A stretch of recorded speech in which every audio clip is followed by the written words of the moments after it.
السلام علیکم بچوں، آج ہم نے مشقی سوالات کرنے ہیں۔ آپ کو اچھی طرح سے سمجھ آ چکا ہوگا راشد منہاس کے بارے میں جو کچھ ہم نے پڑھا ہے، تو آپ کے دل میں احساسات بھی پیدا ہوئے ہوں گے کہ کس طرح انہوں نے اپنی جان کی بھی پرواہ نہ کی اور اپنے وطن کی خاطر اپنی جان قربان کر دی۔ تو اس کا ایک سوال آخری سوالات کے جواب میں سے دیکھیں، راشد منہاس کو نشان حیدر پانے والے دیگر شہداء پر کیا اولویت حاصل ہے؟ اولویت یہ لفظ اول سے نکلا ہے، الف واو لام یہ تے، اولویت حاصل ہے۔ راشد منہاس شہید نشان حیدر پانے والوں میں سے سب سے کم عمر شہید ہیں، یعنی کہ کیا ان کو امتیاز حاصل ہے یا کیا چیز ان کو سب سے اول کرتی ہے اوروں میں؟ جیسے ہم کسی چھوٹے بچے کو لائن میں آگے کھڑا کرتے ہیں تو اسی طرح وہ نشان حیدر پانے والے سب سے کم عمر شہید ہیں۔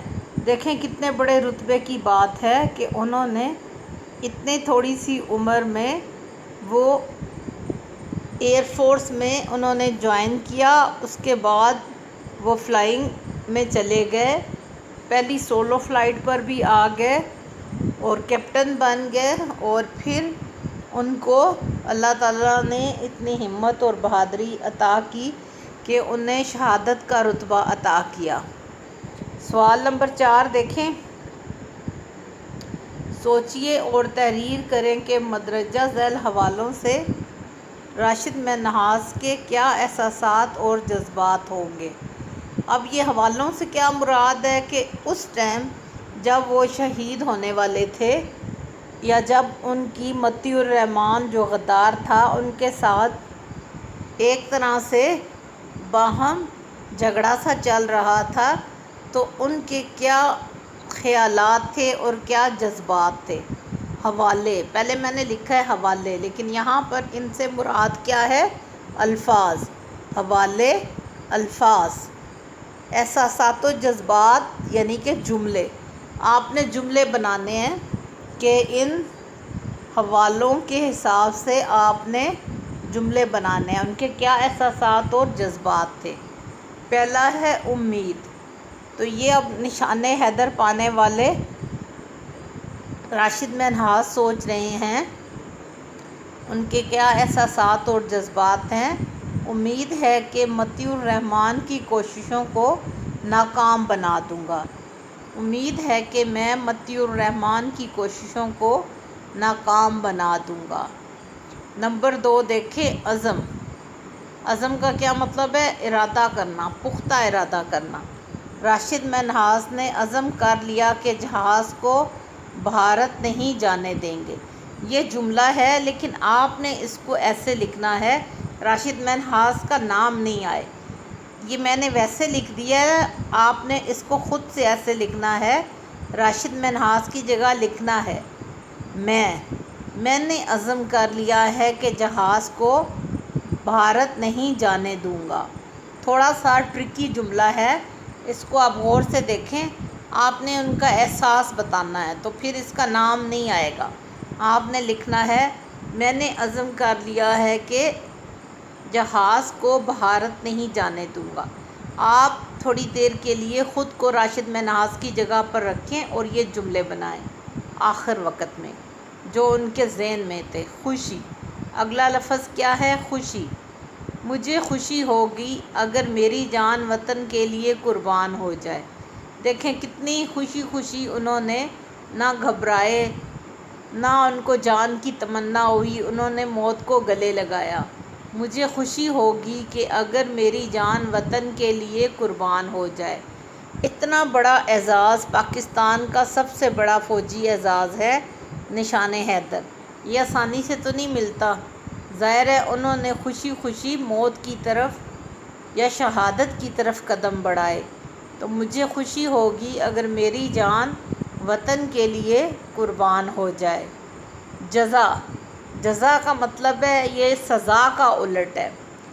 جزا کس کا الٹ ہے؟ سزا کا۔ اچھا بدلہ۔ جزا کا کیا مطلب ہوتا ہے؟ اچھا بدلہ۔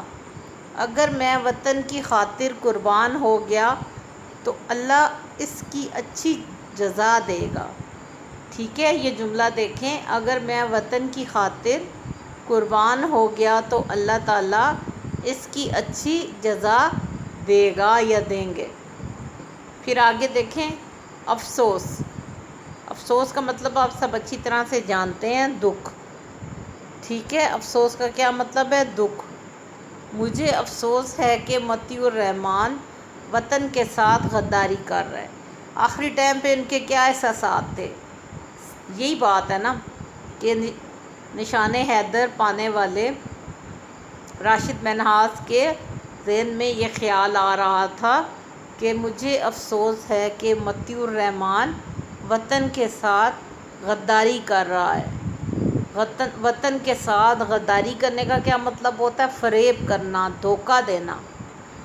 ٹھیک ہے، وطن کی خاطر جان قربان کرنے والے کو شہید کہتے ہیں، اور جو وطنیت کو دھوکہ دے تو اس کو غدار کہتے ہیں۔ الٹ ہے۔ دکھ۔ دکھ کا مطلب بھی افسوس ہے، انتہائی صدمہ۔ مجھے اپنے وطن پر جان نچھاور کرنے کا کوئی دکھ نہیں۔ اب وہ کیا سوچ رہے ہیں راشد منہاس؟ مجھے اپنے وطن پر جان نچھاور کرنے کا کیا مطلب ہے؟ جان خوشی خوشی قربان کرنا۔ نچھاور کرنا یعنی خوشی خوشی قربان کرنے کا کوئی دکھ نہیں ہے۔ تو یہ تھوڑے سے کام ہے، ایک سوال ہے اور یہ کچھ جملے ہیں۔ ٹھیک ہے، ان کو آپ نے کاپیوں پر صاف ستھرا لکھنا ہے، اور پھر انہی میں سے میں آپ کو اگلے دن کی ہوم اسائنمنٹ دوں گی۔ ٹھیک ہے، آپ مجھے فالتو کام نہ دکھایا کریں جو نہیں میں نے مانگا ہوتا، یا پورے صفحے بھر دیتے ہیں اپنے نام اور رول نمبر کے ساتھ اور سیکشنز کے ساتھ۔ آپ مجھے تھوڑا سا وہی کام کر کے بھیجا کریں جتنا میں نے کہا ہے۔ باقی کام بار بار کہا ہے اپنے پاس رکھیں، صاف ستھری کاپیاں پہ کام کریں، ان کو سنبھال کر رکھیں۔ انشاءاللہ تعالیٰ 15 سپٹمبر تک آپ کے اسکول کھل جانے ہیں، اور پھر یہ سارا کام فوراً چیک ہوگا، اور اس کے بعد پیپر بھی ہوں گے، اس لیے آپ اچھے سے پیپروں کی تیاری بھی کریں۔ اگلا سوال دیکھیں، نشان حیدر کا مرکزی خیال لکھیں۔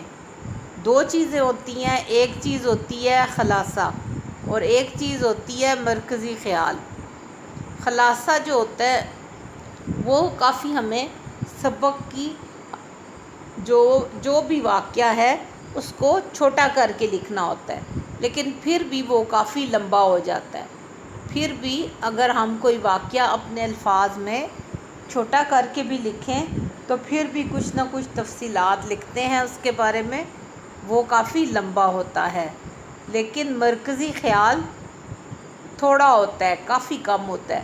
مرکزی خیال سے مراد یہ ہوتی ہے، یہ دیکھیں یہ لفظ غور کریں، مرکزی خیال۔ مرکزی خیال سے مطلب یہ ہوتا ہے کہ اس سبق میں کیا خیال پیش کرنے کی کوشش کی ہے۔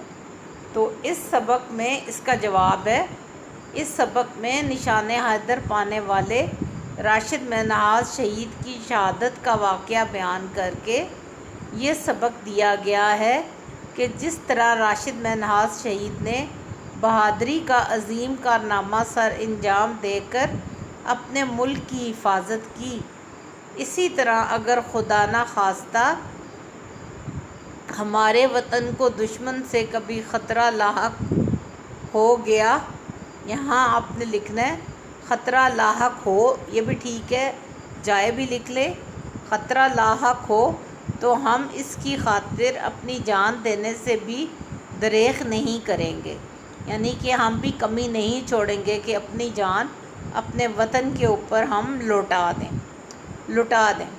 ٹھیک ہے، تو مرکزی خیال کیا ہے اس کا ایک دفعہ پھر پڑھ دیتی ہوں۔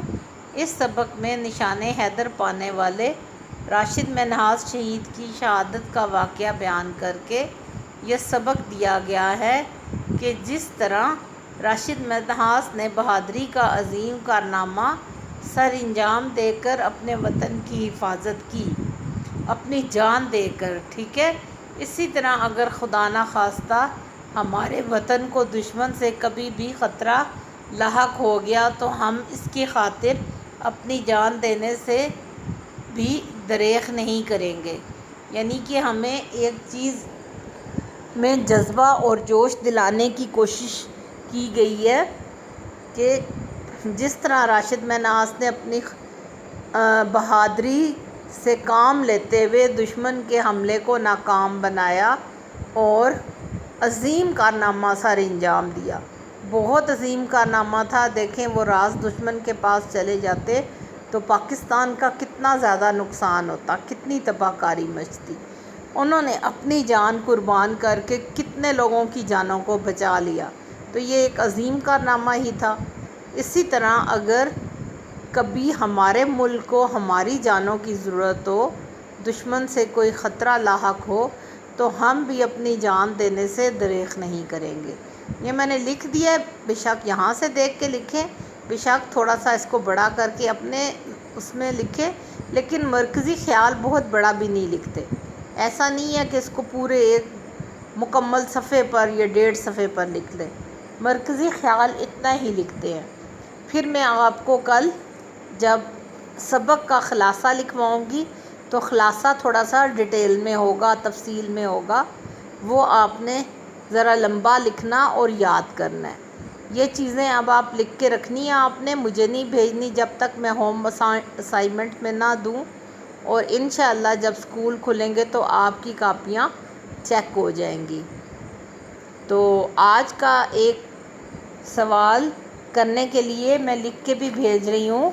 آج کی ہوم اسائنمنٹ ہے، یعنی ابھی بیٹھ کے آپ نے کیا کرنا ہے کہ یہ ایک سوال تھا کہ راشد منہاس شہید نے شہادت سے قبل کون سی غیر معمولی بات کہی؟ یعنی دو تین لائنوں میں لفظ ذرا درمیان میں کر کے میں نے لکھا تھا کہ راشد منہاس شہید نے شہادت سے قبل کون سی غیر معمولی بات کہی؟ یعنی کہ وہ بولے تو لوگ سن تو نہیں رہے تھے، لیکن ان کے ذہن میں یہ تھا، خود سے کہا، یعنی کہ انہوں نے کیا کہا، وہ بات آپ نے 3 لائنوں میں ہے تقریباً، وہ آپ نے آج کے ہوم اسائنمنٹ میں لکھنی ہے۔ سوال نمبر 1 کا یہ تیسرا حصہ ہے، الف ب جیم، جیم ہے، یہ آپ نے آج کر کے دکھانا ہے۔ بس آج کا کام اتنا ہی ہے، کل ہم پھر خلاصہ لکھیں گے اور آگے صفت کی اقسام ہے آدھا، اس کا ہم کریں گے، صفت ذاتی، نسبتی، عددی، مقداری۔ اس کو آپ ذرا دیکھ لیجئے گا پہلے سے ہی، تاکہ میں آپ کو کراؤں تو آپ کو آسانی سے سمجھ آ جائے۔ ٹھیک ہے بچے، اچھا سا کام کریں، صاف ستھرا کام کریں اور اپنی کاپیوں کو صاف رکھیں، اور رول نمبر اپنا صحیح درج کیا کریں، نام اور سیکشن کے ساتھ۔ جب اچھی طرح سے آپ لیکچر سن لیتے ہیں تو اس کے بعد ہی کام بھیجا کریں پلیز، اس سے پہلے مجھے کام نہیں چاہیے ہوتا۔ اگر کوئی بچہ جلد بازی کرے گا تو پھر اس کی میں ایبسنٹ مارک کر دوں گی، غیر حاضری لگا دوں گی۔ اسی بچے کا میں پریزنٹ مارک کرتی ہوں جو کام کرنے کے بعد اپنا رول نمبر بھیجتا ہے اور اوٹ پٹانگ جواب نہیں دیتا۔ پوچھ میں اور رہی ہوتی ہوں، بعض بچے کچھ اور جواب دے رہے ہوتے ہیں۔ ابھی بھی بعض بچے گرامر کا کام مجھے دکھا رہے ہیں، جی نردبان سے صفحے بھیج رہے ہیں۔ بھائی میں آپ کو کچھ کہہ تو نہیں رہی نا کہ نردبان کا کام دکھاؤ۔ جب ہم نردبان پہ آئیں گے، تھوڑا سا کام رہ گیا 1-2 صفحوں کا، تو میں آپ کو کرانے کے بعد کہوں گی کہ چلیں اب آپ مجھے بھیجیں۔ تو جو سوال ایک آدھ سوال میں دیتی ہوں کہ آپ آسانی سے کر لیں، اچھی طرح لیکچر سنیں، اس کے بعد آپ اس سوال کو حل کریں، اس کے اوپر آپ اچھا سا کر کے اپنا نام، رول نمبر اور سیکشن وغیرہ لکھ کے مجھے بھیجیں۔ ٹھیک ہے بیٹا، امید ہے، بار بار کہنا مجھے عجیب بھی لگتا ہے کہ اب آپ 6th کلاس میں ہیں، پرائمری اسکول سے نکل کے ایک بڑے اسکول میں آ گئے ہیں، ہائی اسکول میں آ گئے ہیں، تو اب آپ کو بچپن کی عادتیں چھوڑ دینی چاہیے۔ کوئی اچھا بچہ، بڑا بچہ بن کے آپ نے اس اسکول میں مظاہرہ کرنا ہے۔ ٹھیک ہے، اللہ حافظ۔